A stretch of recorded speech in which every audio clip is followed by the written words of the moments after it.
You can listen to The Professional Left on iTunes, Stitcher Radio, or at our website, proleftpod.com, where you can also contribute to this podcast.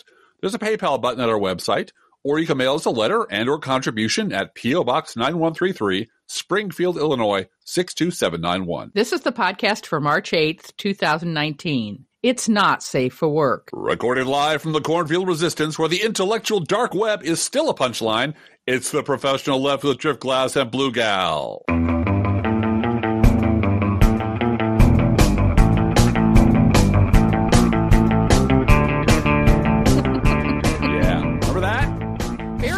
Wrote about it.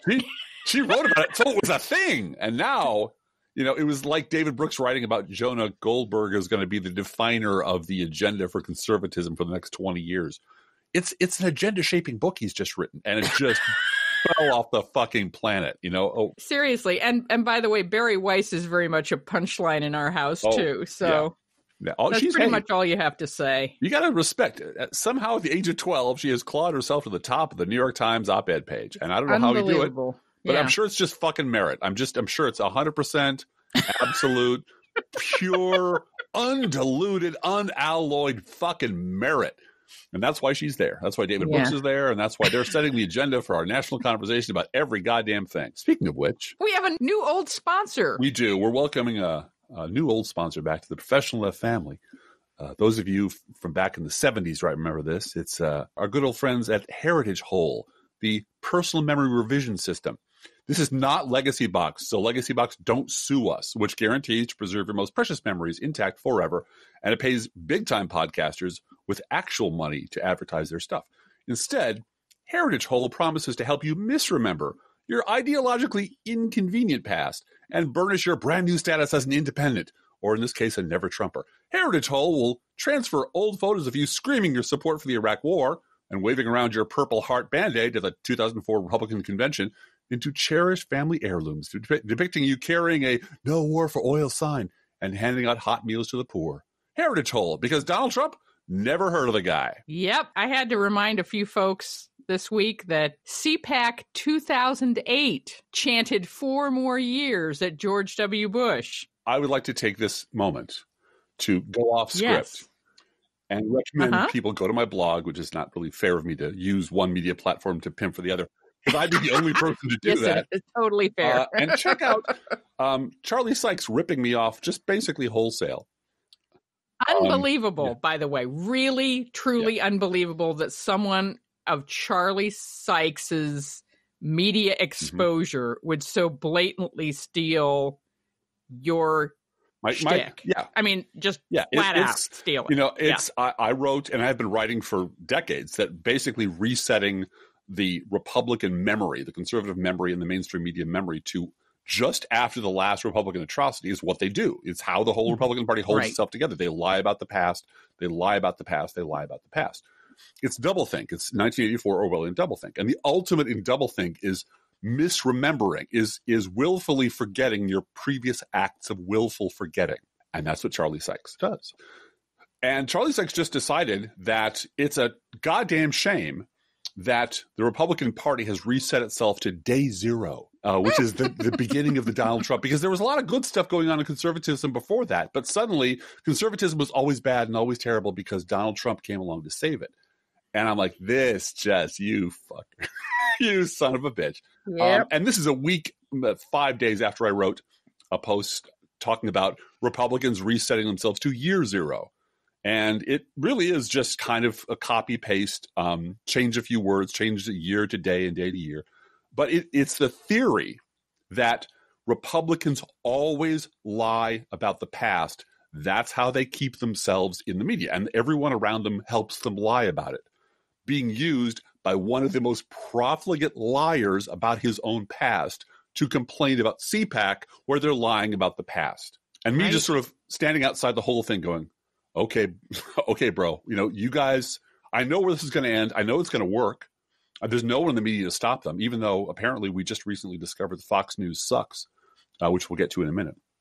But it was just kind of stunning to watch my own critique of the Republican Party for like the millionth time be ripped off by a never Trumper and reported as some sort of breathless revelation that will get him another 5 shots on MSNBC, another turn on the book deal. And there's no recognition, not just me personally, but there's no recognition at all anywhere that there was a group of people called liberals who have been saying this for decades, for decades. Just, we don't exist at all. And it doesn't matter how loud we shout or how hard we pound on the door. They're just never going to acknowledge we exist, which means we have to shout louder and pound harder. Hey, Driftglass. Yeah. The rebranding has begun, by the way. Really? I caught it today from a blonde woman on Twitter who has her picture at her header is her with Dinesh D'Souza. Oh, yeah. And she also brags in her bio that Sean Hannity and Antonio Sabato Jr. follow her. Oh, don't they? Is that a little creepy? Isn't that just a little creepy? Yeah, I think it's them. And she tweeted the words "Fresh Start 2020." Yeah. Noting that Fresh Start 2020 means we're going to get the rhinos out of the house. Thank God. I foresee a future sponsor of this podcast. Yeah. Dinesh Disposable Douche, which is, you ever get that not so fresh Republican feeling from being forced to remember the shit you said yesterday? Try Dinesh Dedusha, whatever. We'll work on it. We have to workshop it. Yeah. But yeah, this person on Twitter said, "Fresh Start 2020." And I had to say, you cashed that check with the Tea Party. Sorry, lady. You're out of luck. But they're already preparing what happens because, the polls are showing that most Republicans realize Donald Trump is a criminal. Right. They just this isn't news to them, right? Yeah, they just don't care. They're just perfectly content. They don't care, and they're willing to say so out loud. Yeah. So, do you want to mention our other sponsor today, Driftglass? Oh, sure. We have another old friend rejoining us, Agorafabulous at agorafabulous.com. Your personally curated, never ever leave home again bundling service. Do you already get your mattress and sheets and clothes and shoes and snacks and batteries and pens and yogas and hookers and prepared foods and unprepared foods and booze and razors and bicycles and mustache wax and sex toys and doggy treats and lanyards and chocolate, contact lenses and eyeglasses and houseplants delivered to your home? Why struggle with dozens and dozens of different websites when Agorafabulous will do it for you? Agorafabulous, because it's scary out there. Yeah, don't go shopping outside. Never leave your home. Just never, ever, ever fucking leave your home. Stay home forever, all the time. We'll just bring stuff to you. I don't know what you produce that makes it possible for you to do that, but you go, boy. You go, girl. You go. Well, and let's be clear, we are not criticizing people who can't get out of their home for whatever reason, because we love that there are those services available. But it does seem like a trend that people would rather be in front of their Xbox 24/7 and have that, particularly that Taco Bell ad. Yeah. I want to do this. I want to do this. I just want Taco Bell delivered to my house. Yes. And then he's sitting on a perfectly clean $4,000 sofa. Mm-hmm. Yes. So, wherever you got the money, I guess you got the money for that by doing Taco Bell ads, right? There's the thing. If everyone were just to Taco Bell ads, they had enough money for all of these. We're all going to go into branding. Mm-hmm. Eventually, all of us are going to be brand sensitive. Yes. And we realize the irony of us doing this while sitting in front of a microphone in front of a computer in our home. Right. We get that. The irony is there. But if you listen to any podcast, and there are many good podcasts out there, I'm personally enjoying TV's Frank. He has his own movie review podcast, which is very good. Mm-hmm. It's him and a couple of his friends sitting around talking about movies, which is wonderful. But every branded advertised on podcast advertises the same stuff. Yeah, sure. Because those are the people that are willing to go, that are that forward looking, frankly, are willing to go to that level. Well, and there is a lot of brand loyalty for podcasts. We found that out. And they're all home delivery stuff that 10 years ago you would never even have dreamed of putting, getting delivered to your home without actually going and looking at it and checking it out and sniffing it and making sure. But got it. Well, and there's been a lot of discussion. I've been reading articles online about postal unions and how, it's a blessing and a curse to have Amazon for the postal service. That yes, Amazon ships a lot of things via the postal service.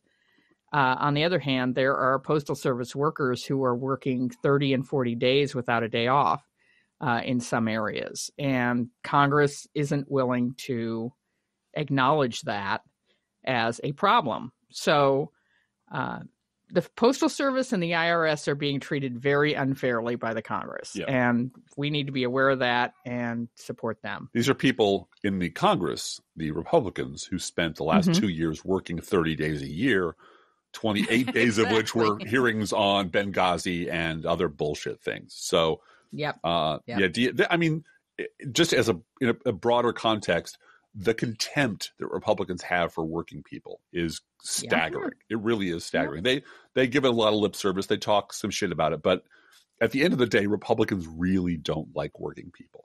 They really like talking about working people. But to go to CPAC is not a labor-friendly organization. No. It is. And by the way, everything is socialism now, so we can get everything out of the way. Everything is socialism. But I'll bet that Heritage Hall had a big, huge table at CPAC. Oh, I bet they did. And I bet CPAC was covered wall-to-wall by Fox News. Speaking of which, he said, segueing rather brutally into our main topic today, I think. Yeah. Well, I'd like to go. You want to go ahead, or shall I? Well, I just we're going to talk about Jane Mayer's article in The New Yorker. And Margaret Sullivan's reaction in The Washington Post. In The Washington Post, right, which you are more familiar with that than I am. But Jane Mayer did some shoe leather footwork and asked questions and wrote about Fox News and their relationship to the Trump White House. Yes. And it caused quite a splash. Yes. It turns out that Fox News sat on the Stormy Daniels story on purpose because Rupert Murdoch wants Trump to be president. So there was interference with the election from Fox News by sitting on a story and attempting to slap the reporter with a non-disclosure agreement as well. So it's whatever work you do for Fox News belongs to us is the answer. And that's true in a lot of newsrooms. So Jane Mayer, as I said, caused quite a splash on Twitter and in social media and in the newsrooms all over the country. And all of a sudden, it was a story. Fox was the story. Right. And that is a really important distinction to make because very often... Always. Mainstream media will ignore what Fox is doing. Conspicuously ignore it. And in order to, we've noticed this for 3 decades, 2.5 decades. Couple of decades. In order to cover what Fox News does for years, the way that MSNBC or CNN would do that is to play a clip of Jon Stewart. Right. Or play a clip of Saturday Night Live. Right. And then you have, look at these comedians poking fun at Fox News and their total complicit cooperation with the Republican Party. Right. But you couldn't just come out and say it. Now, there are some people in newsrooms these days who do bring up Fox News more often than others. Brian Williams is somebody who actually, to his credit, will bring up, Fox News isn't talking about this because it's not friendly to the president. He will actually say that out loud. But, he's on at 11 o'clock Eastern. Right. And he has so many other bad points that it's really hard to bring But to his credit, he does take on Fox News by name. But the mainstream media, for the most part, until someone like Jane Mayer makes it the story and tells a story. And you always talk about the power of narrative when you have a story to tell. This story of a reporter coming with a bona fide, researched, backed up, legitimate news story about Stormy Daniels, and the person in charge of Fox News editorial content says, "Great story, kiddo, but Rupert Murdoch wants Donald Trump to be president, so we're going to sit on it." That narrative is something everyone can put that in their minds. That the recall on that is going to be 100%. You can see that happening. Yeah, and it's 11,000 words in the New Yorker. Right. So all of a sudden, it's the story. Then, as a result of that article, I believe, and actually they said so, the Democratic National Committee has decided to not allow Fox News to host primary debates for Democratic candidates because they are in the tank for Donald Trump. Right. And that is obvious to everyone. Anyone who is not agreeing with that statement is running around saying the emperor has beautiful clothes on, because obviously Fox News works for Donald Trump. Yes, and vice versa. And has worked for the Republican Party since their inception. That is the purpose of Fox News. That is why Roger Ailes had this germ of an idea while he was working for Richard Nixon. He made it happen. He packaged it like regular news. He put blondes in miniskirts on the air spouting propaganda, right-wing propaganda. Yeah, and made a success out of it. They're taking it one step further, or two or 300 steps further, with Sinclair, who's now buying up local news stations and spouting right-wing propaganda. Like ours. Like we have a Sinclair station here in Springfield. Yes, we do. And so that is almost a little bit more nefarious, because it is a network that you've trusted to get your sports and weather, and here it is sneaking it in under the table, under the door. You're sneaking in this content of something that people had come to trust in advance. And now it's news, weather, sports, and Boris Epstein. Boris Epstein. Hear you about the right-wing propaganda is not true because it's socialism and the lefties. Like, who the fuck was that guy? Well, I don't know. He's on every night. I can trust him. Yeah, he's him and Joe Crane. I guess they're friends. I don't know. Joe Crane is our weatherman. Yeah. So and now Snopes has done the Lord's work as well. A very carefully researched story about right-wing efforts starting in Tennessee, but they're buying up the name Star, S-T-A-R, all over the country. Ohio Star, Tennessee Star is the first one. They're buying up these states with the word Star after it to imitate local news websites. And making them they are right-wing propaganda websites. They are there to get Republicans elected. Right. And they look like local news. They look like you're going to have, I'm going to look up local weather, and Google is going to send me to a place where I'm going to find out I need to vote Republican for mayor to save the city. Well, that's lack of transparency. It's rat fucking. It's everything wrong with the internet. Right. And as I pointed out at Crooks and Liars today, I don't know if the post is published yet or not, but if they don't succeed in tricking you into believing that this is a local news site, what they succeed in doing then is damaging legitimate news and analysis sites like Crooks and Liars. Right. They poison the well. So you won't, it's all news is corrupt and biased. Any website that's trying to tell me anything about a politician, I'm going to assume is lying. And you check out. Right. So you got to get that Straight News phone app that has the older guy who looks like Lance Armstrong. Smart News. It's not biased. I get it from both sides. I get my news from social media. Yeah, you get your news from Snapchat, which is a problem. But now I have the smartphone app, and me and the white guy here can get along great because we're both getting the same completely depleted. No, and it's Fox bullshit. News. Fox News is on there, and that's the point: is you're going to get Fox News websites along with CNBC, and that's supposed to be all the truth, right? Yeah, exactly. So tell me about what Margaret Sullivan said in the Washington Post, because I've missed that part. Yeah, well, I wrote a little post about it. Again, I'm just pimping that daylights out of my blog. I don't read that blog because I don't trust it. Drift Class? That sounds like some science fiction thing. I don't know about that. I'm changing it to Drift Star, honey, and it'll be so fucking trustworthy. This is why I'm married to him. He's so quick. No, you edited this. This all happened at the end of the podcast. You just knitted it together to make it sound clever.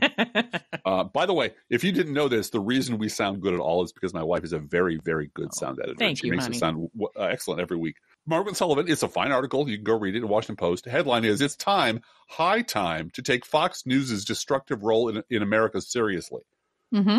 And I just wrote, go read it. It's a fine article, but it's maddening that this is the 1,000,000th example of someone in the respectable media finally and breathlessly reporting something that we dirty hippies have been saying for literally decades. Well, and if you'd want to ignore a Driftglass or a Blue Gal about that because we're under the radar of mass media, it's like I said to you this afternoon, It's as if Jon Stewart didn't say bullshit mountain a million times on Comedy Central. Right. When you notice that gravity is bending something so far out of a straight line, there must be some massive gravitational source there. You've got to explain it.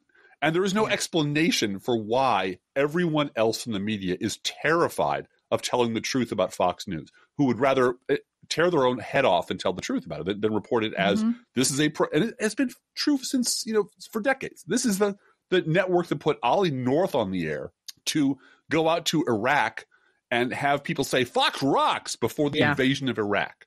Yeah. Okay? The number of examples of Fox News just being absolutely horrifying. It was the Glenn Beck network for years. Yes. This is nothing new about this. There's nothing new. But there is this prevailing attitude among the Beltway media that there's a lot of good people who work there. A lot of good reporting gets done there. And I admit that there's some problem. Collegiality and careerism. It's back scratching. It's insect. It's fucking insect. It's inbreeding. It's I am terrified that when I get fired from MSNBC, I won't have a place to land. Right. And I don't know who's going to be in charge of what, so I don't want to insult anybody who might potentially pay my mortgage. Right. And that's why Juan Williams and Mara Liasson are over on Fox News collecting paychecks to this very day. Because they really think, well, I can go over there and just wallow in the filth with these pigs, and no one will notice that when I'm on NPR, no one will call me on it. Because the whole Beltway media, starting with David Brooks on down, is designed to never, ever call people out inside the club for the shit they do.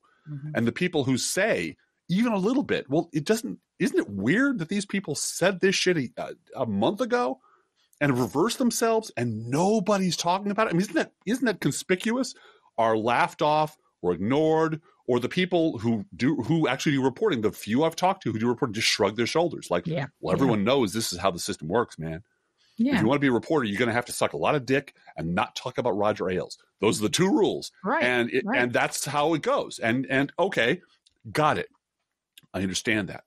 But over a beer or two, why is it that way? Who the fuck is at the top of this food chain that's ordering you people not to talk about the most important single story in our country, and has been for decades, that there's a massive fascist cancer growing in the heart of this country? Well, it's growing on the golf course among the suits at MSNBC, CNN, and Fox. It is a collusion. Absolutely. And there was a moment there when Keith Olbermann and Bill O'Reilly were actually fighting, and their bosses told them to stop. Right.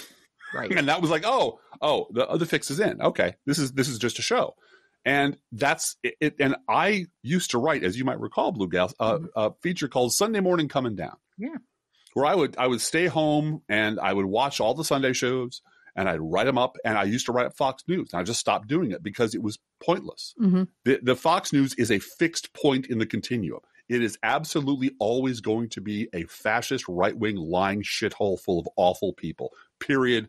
And the real story is how everyone else in the media who proclaims themselves to be above it or beyond it or legitimate or fair reacts to the fact that conservatism is a lie and the Republican Party is a fascist shithole. Yeah. And the idea is we're not going to acknowledge that at all. We're going to pretend it doesn't exist, and we're going to put a right-wing lunatic opposite a reasonable centrist and have them fight. Yep. And that's what we're going to consider news. And I want to dovetail that over to the Methodist Church argument. Yes. Because we have been told this week, we've gotten a little more information about the anti-LGBTQIA plus fight that went on in St. Louis at the United Methodist General Conference. Yes. And in which those of us who believe that gay people should be able to be pastors and also be married in the church were kicked out of the conference. Right. That's how I describe it. That's how I perceive it. And I'm going to continue to do so. As we call it in our house, Methodist Brexit. Yeah, it's Methodist Brexit. Exactly. But I want to note, first of all, that the current governor of Florida, Ron DeSantis, became governor not by traveling the state of Florida and shaking hands with voters. He got there by going on Fox 24/7 and being endorsed by Steve Doocy. Mm-hmm. And I think that's an important point, because we have been told this week to love everybody. We've been told this at church, right. That you might be sitting next to someone who disagrees with you about this issue. Right. And we as a church have to come together. We have so much more in common than we have dividing us. We will work this out. When in fact, and I'm not criticizing anyone who's saying that, but let's point out that our pastor and all of the bishops that we know are infuriated by this. Right. And want to see an acceptance of gays as human beings and as members of the church and as marriageable and as people who can become pastors. So that, all of that said, there is still a desire to love more for every hate, as the old hymn says. Uh-huh. And so I've been thinking a lot about that, about how do you love someone that you disagree with on this issue? And I don't want to go full Bible bitch here, but I did mention to someone this week that the story of Paul going blind on the road to Damascus, and how his whole life he was taught that persecuting Christians was okay, that being a servant of an oppressor was the way to go. That was the way to heaven. And he was taught that his whole life. He was struck blind, and he had to turn around and realize that, nope, that's not the right way to go. He had a whole brand new mission to build churches and write to churches and be a leader within this new Christian movement. And he didn't lose any of his zealotry. No. It was just redirected 180 degrees in an opposite direction. Exactly. So I've been saying that out loud to people in charge of things and writing this down and saying, look, maybe we are underestimating our fellow church members and God's ability to turn them around. We know Barack Obama changed his mind because his daughters talked to him about it. Right. Will and Grace changed a lot of minds. Yeah. There has been a change in national polling on this issue massively.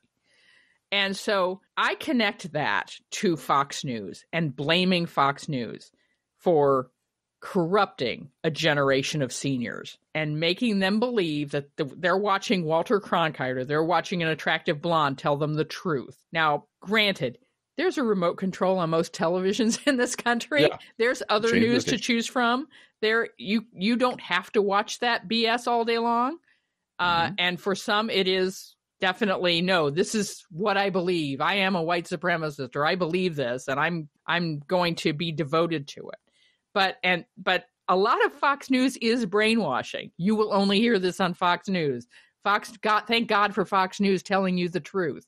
And there is a continual message threaded throughout the day that you must be watching this to get what's real. And so, yes, there is responsibility on the part of an individual American to change the channels. But there's also just a lot of family members of people that listen to this show who were brainwashed, who were literally brainwashed by this network. And we ought to be talking about that.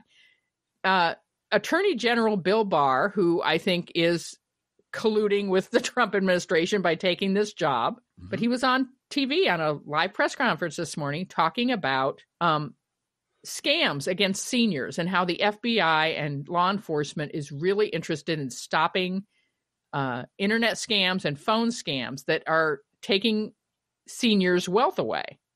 Right. And he had on, I'm sorry, I don't know the name of the person, but it was somebody who's 95 years old and is a former judge and has a long history in Washington, and everybody there knows him. Turned 95 yesterday. And he and his wife were there, and they had been approached on the phone by a scammer recently.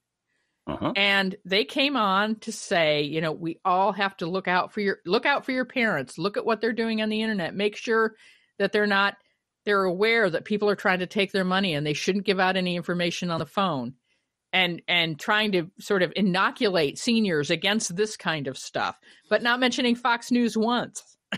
Right.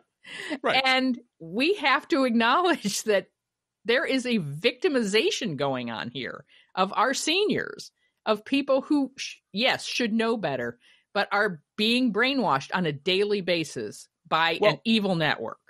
And I've used that exact analogy before, which is, the nice old lady who the young man from the bank shows up and in a suit and a tie, and he's clean shaven and very trustworthy, and she signs over whatever. And if she finds out she was scammed and loses, her Social Security, loses $30,000, loses a big chunk of whatever, and is too proud, and I understand this exactly why, to go to the cops. Right. It's so shameful. It's so shameful that you were taken in because everyone has a stereotype of senior citizens as easily, duped. Right. And it that turns way you're out, oh my admitting God, you're old and helpless. Right. Right. Yeah. I am that stereotype. That's so embarrassing. Here's the problem. After you've been taken in once or twice and you don't smarten the fuck up. Yeah. And you don't notice that every single time you put your hand on the hot stove, we invade the wrong country, or the economy collapses, or a hurricane blows over a city, and that every single fucking time the same liars are lying to you, and you end up being humiliated and shamed and like, and then you have to put on a funny hat and pretend you're a Tea Party member to get out of it. And then you do it again, and then you do it again, and then you do it again. At some point, it's not brainwashing. Yeah. At some point, you are making an affirmative choice to be a terrible person. And I don't care how you got here. If you got taken once and you got snookered twice, my heart goes out to you. But if you want to take away my family's health care because you were too fucking stupid to change the channel for 30 goddamn years, I don't care what your alibi is. Well, your politics has to end regardless of my feelings for you.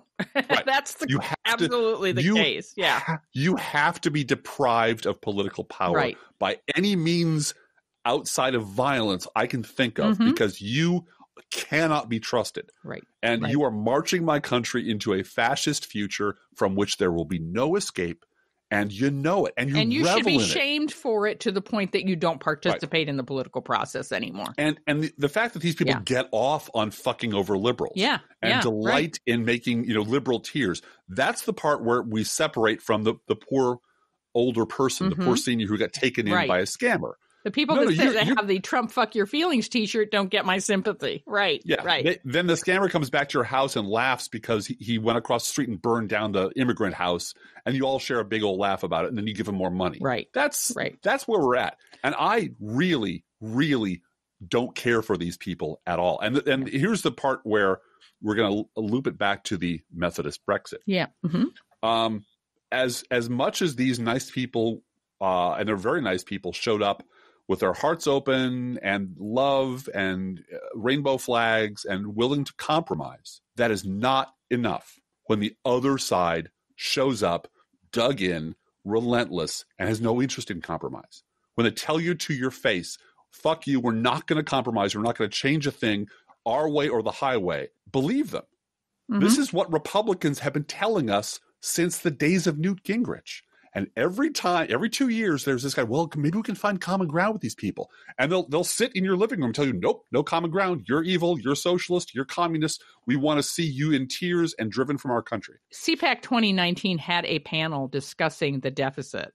And they blamed the Bush tax cuts for the deficit, not the Trump tax cuts, the Bush tax cuts. So they're cutting off. They're willing to go back to where before you can remember, before your brainwashed mind wants to go and blame Bush. Yeah, we'll blame Bush for everything now because we're none of them supported Bush. And we're not and none of them supported Bush. They never heard of Bush after 2008. Right. No, it was all Bush's fault. We didn't support Bush. Where would you ever get the idea we supported Bush? Yep. And where they chanted 4 more years in 2008. Right. And you can't debate people like this because they're just going to lie up until the point where you shut their fucking mouths and toss them out of the door and say, you can never, ever have political power again. I don't want to talk to you anymore. I don't want to hear your stupid fucking ideas anymore. You're out of power for a generation because you are awful. Well, and there is a generation of people coming up that will not hear of this because it's based on white supremacy. Their politics is based on white supremacy.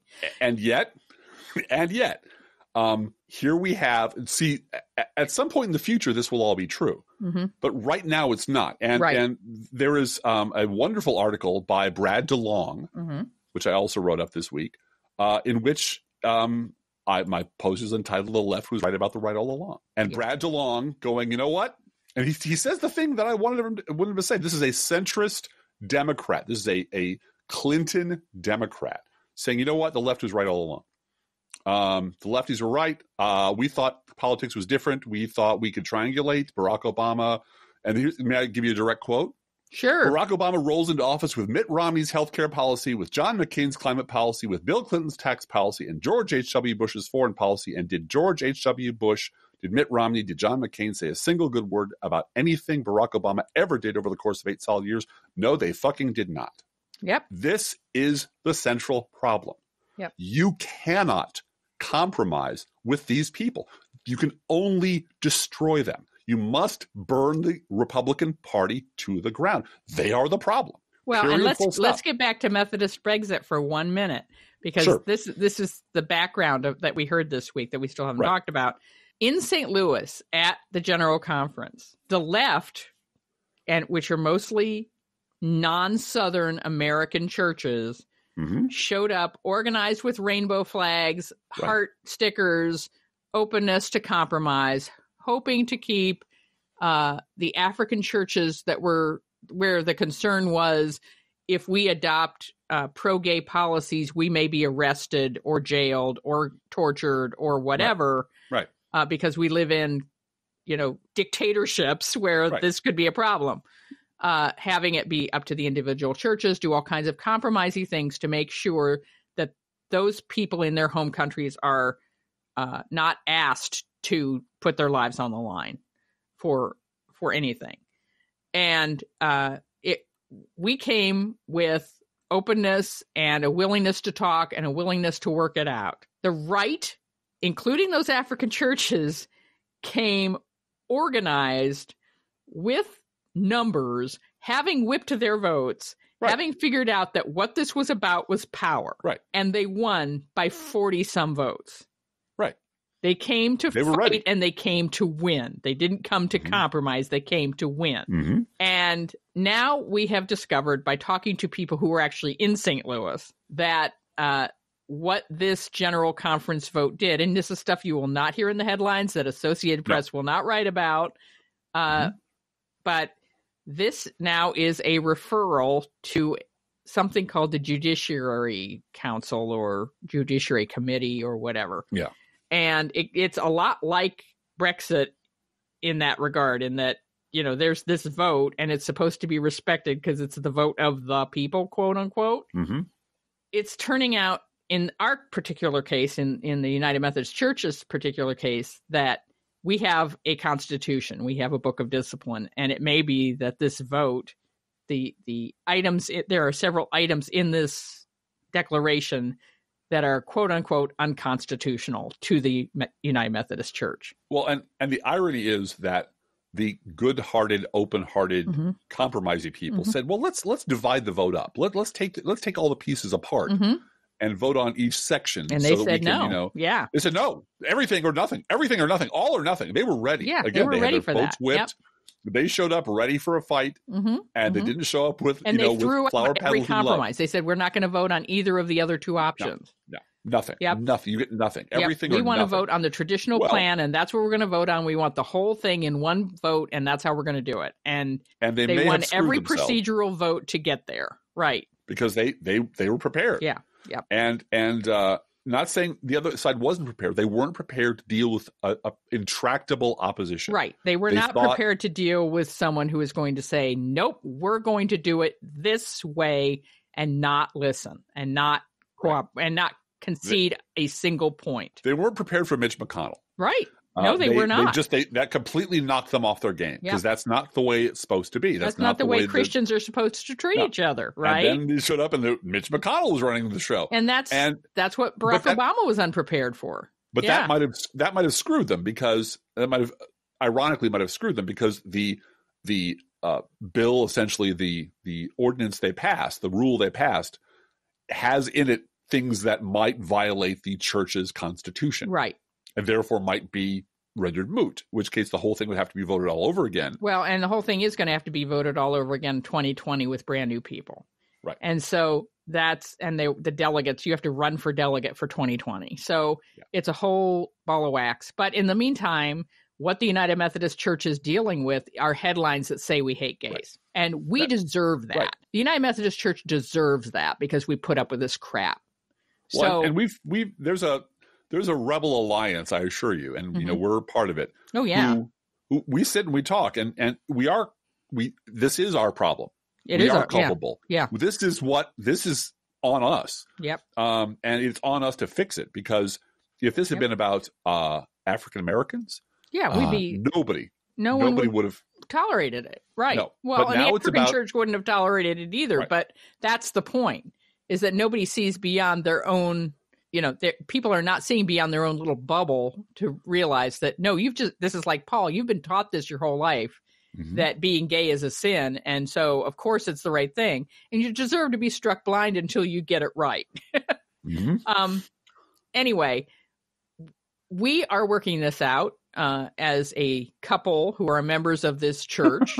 Yes, we are. We are working it out within our adult Sunday school class, where we have like-minded individuals who are ready to walk if this isn't resolved. But we have enough allies at this point who want to fix this, that we're willing to stick with it and fight alongside them to get it right. Well, and we did say, half jokingly, just tell us how much it'll cost. Oh yeah, well, I wrote that. I submitted that in writing. Yeah, we talked about it being a gay tax. Tell us how much the gay tax is. How much are those who are going to walk out of the church if you marry a gay couple? How much do they donate in a year to the denomination? How much do they donate to the individual churches? And just let us know, because at this point, that's a lot of what this is about. Yeah, this really is a lot. This is an awful lot. And once again, this is where the political parallel breaks down. It's actually very close. The dynamics are the same. The generational stuff is the same. Yeah. The kind of like, nope, there's only one way. It's our way. That's it. Because Fox News, I'm sorry, because the Bible tells me so. Yeah. It's very similar. Where it breaks down is when it comes to faith, there are a million other choices out there. There are. Well, and I want to know where these people that are going to walk out, where are they going to find their homophobic funeral parlor? Oh, no, I mean the flip, absolutely true. But the flip side is all of these people who are, in their 60s, 70s, and 80s, by and large, are going to be gone. Yeah. Soon. Yeah. In the blink of an eye, we will all dust to dust. But all of the people that you want to bring into your church to keep it alive for a generation, are all they see is, oh, you hate gays. Well, screw it. No, I'll go down the street. I'll never go. I'll never go to church because I don't believe in hating gay people. Right. Because that's what Christianity is. Christianity is hating gays. That's all I know. That's all I need to know.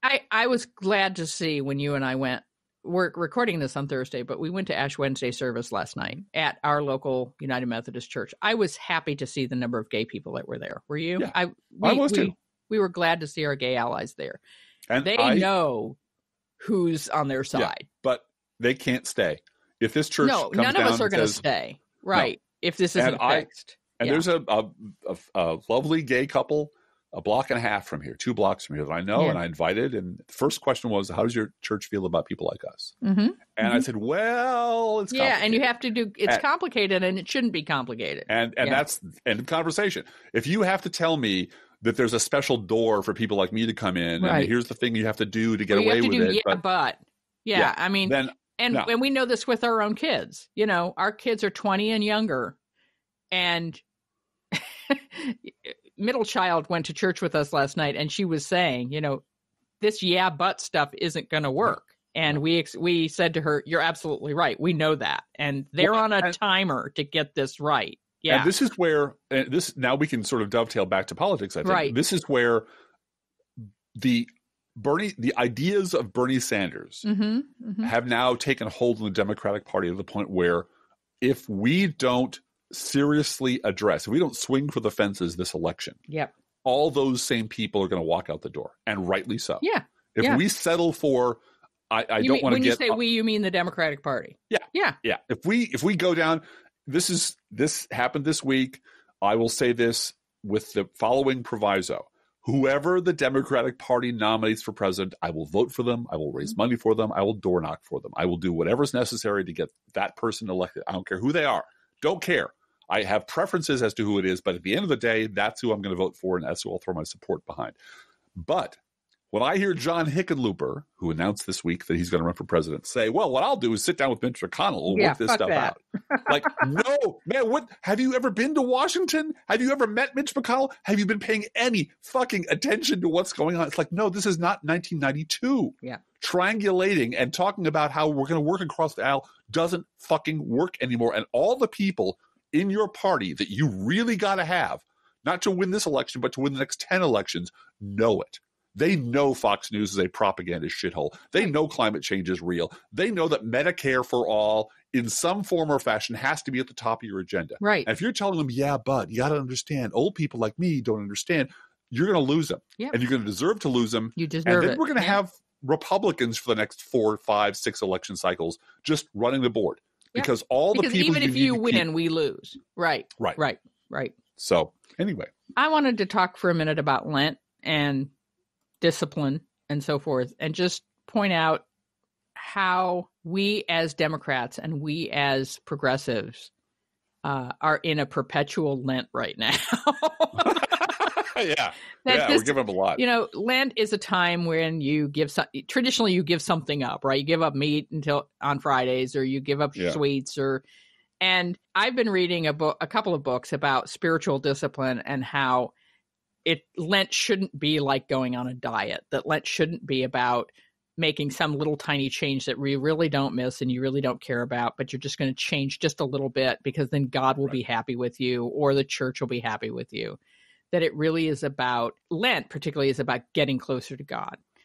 And the Lent that we as progressives are in is a discipline that teaches us about political action, that it can't be half-hearted, that it can't be just a little diet thing of, oh, yeah, well, now this time I'm going to vote for the Democrat no matter what because, I got to do that. We're learning how much work it is to get it right. I mean, we're learning that you and I in the United Methodist Church, but we're learning it as progressives, that we have to talk to each other.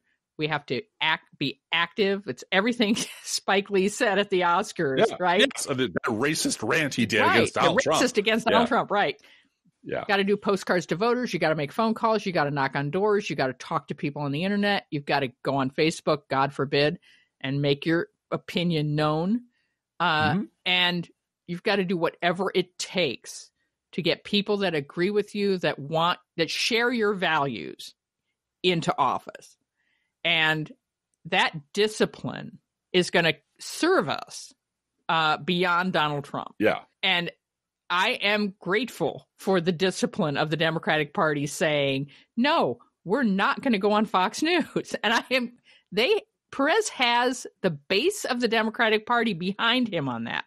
It is really important for us to recognize our power as the Democratic base. It is dismissed throughout media that the Democratic base is anything but a bunch of disarrayed troublemakers. Right. Whereas the Republican base is held up on high as some solid, value-oriented, immovable rock that everyone has to work their way around or work their way through or bow down to in the Republican Party and in media. The Republican base.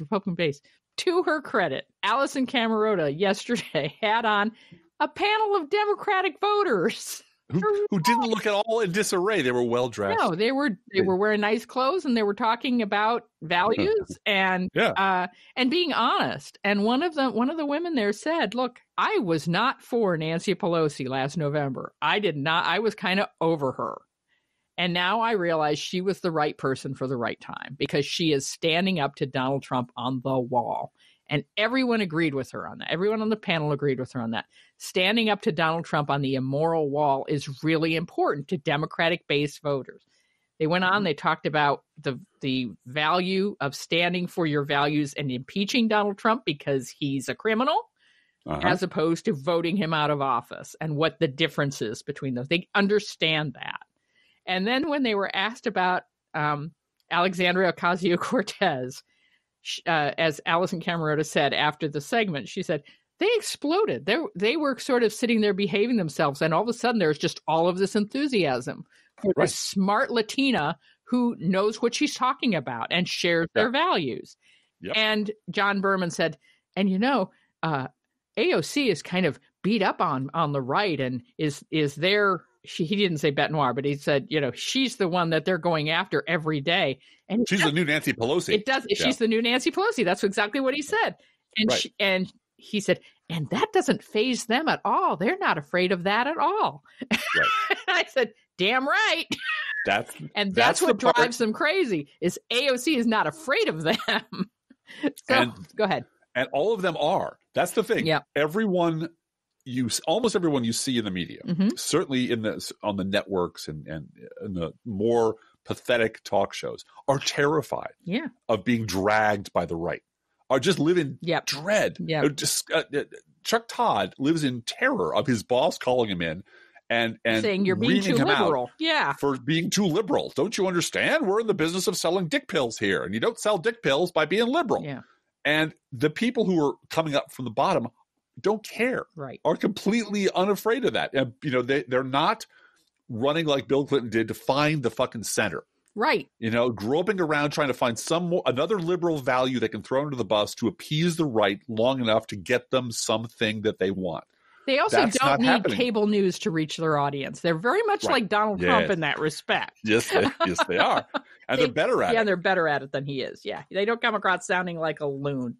Hey, we got to get to our news roundup. Oh, that's right. We got there's news actually happened this week. I just wanted to read Brad DeLong's entire article, but I won't do that. I'll just direct you over in the right way. He does say essentially of the entire Never Trump movement, these people are very strange. They say, all the shit we heard behind closed doors for 25 years is just horrifying. He's like, well, why the hell didn't you run the opposite direction? What the hell's wrong with you? Right. And he asks all the right questions. And that's really kind of where I want to land this before we talked about the news. Our message is completely correct. I believe what we have been doing in the liberal blogosphere, what we do on our little podcast here, is actually right on the money. We don't have a big enough megaphone to pierce the Beltway bubble. So when I see our messages being carried in the New Yorker or in the Atlantic, and everyone goes, "Oh my God, let's talk about this," part of me goes, "That's awesome." Yep. And part of me says, "You know how to solve this problem in the future? Get rid of the people who've been wrong all the time, and replace them with people who haven't been wrong all the time." And the question then becomes: why don't you do that? Yeah. And that is a question that even Jane Mayer is not prepared to poke in the eye with a pointy stick. Yeah. Because that's a question that involves the degree to which corporations who do not care at all about this country have over the political narrative in this country. Yeah, well, and I want to point out, too, that corporations aren't designed to care about it. Corporations are designed to be machines that make profit. This is something that Rachel Maddow said years ago. Corporations are machines to make profit for their shareholders. It is the job of government to limit the power that corporations have so that they don't hurt people in their pursuit of profit. Exactly. And if we don't get that balance right, and it's been totally out of balance since Reagan. Yeah.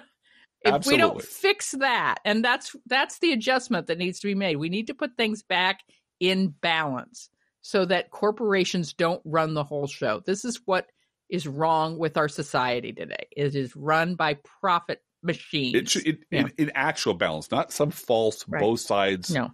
Add them up, divide by two. Balance and that's where of power between actual profit-making machines who manufacture products and put people to work, etc., and a limit on that so that people aren't hurt and water is drinkable and the air is breathable and our climate doesn't kill us all. And every time you hear someone trying to restore any kind of balance to the system, any kind of sanity to the system, you're going to hear 11 lunatics on the right with giant megaphones screaming socialism. Right. So ignore them because they're going to do it anyway. It doesn't matter what you do. It doesn't matter what you say. Right. They're going to scream socialism no matter what. They've been doing it since 1961. Reagan said Medicare would destroy the country, and Medicare was a communist plot. Right. And anyway, and we need to get that message local. Make sure that's why you guys listening to this podcast is so important, and why we want you to have a vocabulary to write to your letters to the editor, to talk to your friends at church and your friends at school and the friends in the lunch line and wherever you are. That we want to bring balance back because everybody understands that the water that comes out of their faucet needs to be clean. And you can talk with them about that on a level that is not about what they heard on Fox News yesterday. You have to brush your teeth with that water in the morning. And bathe your children. Yeah, and feed it to your children. That reaches people. So it does. Keep it local. Let's go. All right. Thank you, Driftbuzz. Let's do a news roundup. After you, Blue Gal. All right. CPAC ended with the longest, most unhinged ramble by President Stupid thus far.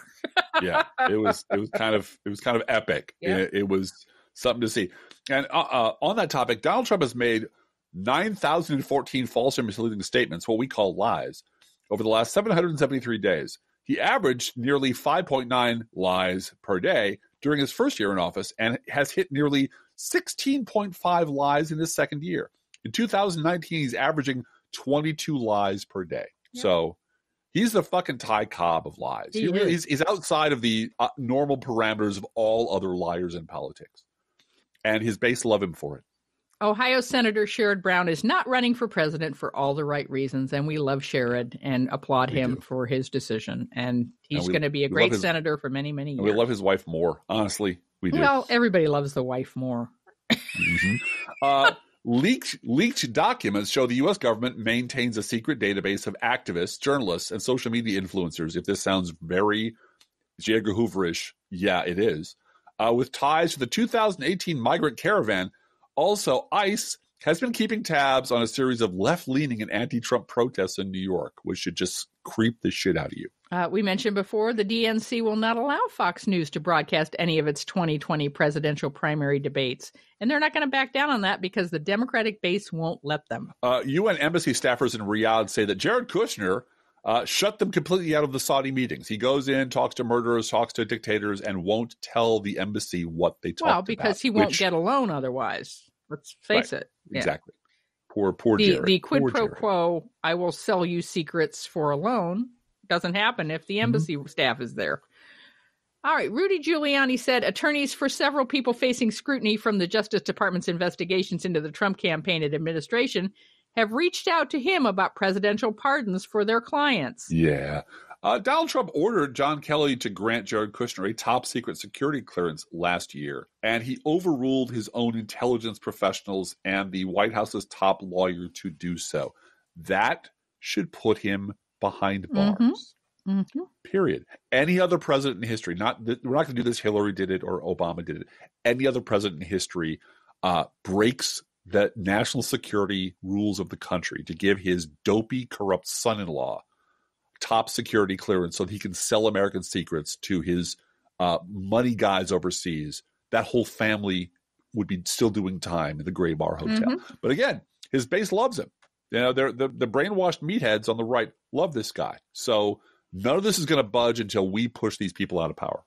On 11 different occasions while in office, Trump issued personal checks to Michael Cohen as means to reimburse him for the hush money payments Cohen made to Stormy Daniels during the 2016 election cycle. Even Nixon didn't do that. Right. You don't pay hush money with a check.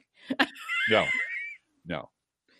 That's why we have what's her name? Martha Mitchell running around with a bag of cash. Right. The cash in the envelope. Remember, even Spiro Agnew knew that's how you do it. Yeah. Oh God, checks. What are you, out of your mind? You know, criminals in this town used to have class. House Democrats plan to request 10 years worth of Donald Trump's tax returns in the next few weeks. And they're going to get them too. They will. Oh, absolutely they will. New York State regulators issued a subpoena to the Trump Organization's insurance broker. Yes, they did. Yeah. Thank you, Alexandria Ocasio-Cortez. Absolutely. She's the one who opened the door on that. Bernie Sanders will, quote, run and serve as a member of the Democratic Party. Sanders has also filed paperwork for re-election to the Senate in 2024 as an independent. I don't know how you do both of those, but I want to see his tax returns. I'm just going to say that's going to be the issue that's going to hurt him in any debate. Is any candidate who a priori releases their tax returns ahead of a debate and just says, no, I'll just release 10 years right now and you can just have them. And any politician who's actually run for office with an aim that, maybe someday I'll run for president, has their tax returns in a row. Mike Pence has pristine tax returns. He does. He just does. Dick Cheney has pristine tax returns. Yeah, he has the darkest soul of any man in public life. But they know well enough to make sure that that won't be used against them, and that they've done enough Oppo research on themselves to know I have to have my finances look a certain way. Even mobsters know you got to get your taxes in order if you don't want to go to jail. Right, and that you do it in a way that you got the accountant doing it, making it look good. So that is going to hurt him if Elizabeth Warren or any other candidate says, oh, well, my tax returns look fine. I'm going to release 10 years right now. That's going to hurt. Okay. Brought a copy. You want a copy? Got it right here. Well, Hillary Clinton put them on the web. She put 30 years when, of course, she had to, as her husband, when her husband was actually president of the United States instead of a so-called president running a crime organization out of the Oval Office. Okay. A coalition of 21 states filed suit to block the Trump administration's changes to the Title X family planning program, which would shift tens of millions of dollars from Planned Parenthood towards faith-based so-called pregnancy clinics. So-called faith-based, so-called pregnancy clinics. And that's got to stop. I mean, literally any one of these should be enough to make your blood boil. The fact that they're all happening thanks to the same political party under one roof should be enough for anyone to understand what we're up against. T-Mobile spent $195,000 at Donald Trump's Washington hotel after the announcement of its merger with Sprint last April. Before the news of the deal broke on April 29th, 2018, only two top officials from T-Mobile had ever stayed at Trump's hotel. Now everybody from T-Mobile is staying at Trump's hotel. We love it there. It's great. The phone service is kind of sketchy, but don't worry about it. That's cool. Here, just take our money. Trump now agrees 100% with keeping a military presence in Syria 2 months after declaring all U.S. troops are leaving the country. Stable genius over there. Yeah. I have nothing against a person in public life changing their mind based on new information. The idea that any new information has ever been pried into Donnie Dumbass's skull is hilarious. I don't know why he's doing it. I guess maybe I don't know, Ann Coulter told him to, or Sean Hannity yelled at him. Military industrial stocks are going to take a dive or whatever. Or Vladimir Putin sent him they were sexting last night and he told them to do that. But it has nothing to do with the good of the country. That's one thing I can be absolutely sure of. The Senate confirmed a judge to a lifetime appointment who once interned at the Alliance Defending Freedom, which is designated as an anti-LGBTQ hate group by the Southern Poverty Law Center. Another judge has been confirmed who supported a lawsuit challenging the Affordable Care Act. Lifetime appointments that Mitch McConnell is just running through like Lucy at the candy factory as fast as possible, getting the judiciary full of crackpot right-wing haters. And that will be the legacy of the Republican Party and Donald Trump and Mitch McConnell long after they're gone. Mitch McConnell denounces the Democrats' voting rights bill as radical half-baked socialism because everything is now radical half-baked socialism. Trump canceled the requirement that U.S. intelligence officials publicly report the number of people killed in drone strikes. The U.S. trade deficit on goods ballooned to $891.3 billion with a B dollars in 2018, the highest ever, driven in part by Trump's $1.5 trillion tax cut. Donald Trump blamed Michael Cohen's congressional testimony for the collapse of his fake North Korean negotiations. Meanwhile, North Korea has started a rapid rebuilding of its long-range ballistic missile site at the Sohae launch facility, while North Korean hackers continue to attack the computer networks of more than 100 companies in the U.S. and ally nations, while Trump was meeting with Kim Jong-un last week. The attacks began in 2017 when Trump mocked Kim as Rocket Man in a speech at the United Nations. More than 1,000 TSA workers have not received all of the back pay they are owed for the work during the shutdown. Washington State Governor Jay Inslee announced that he's running for president and will focus on climate change. Colorado Governor John Hickenlooper also announced that he will be running on a platform of sitting down with Mitch McConnell and getting things done. How's that going to work out with him? I don't know. I'm trying so hard not to laugh. It's just, I do want to see the Hickenlooper Buttigieg. Yeah, that's not going to happen. Ticket. Mayor Pete has too much integrity, I think. I hope so.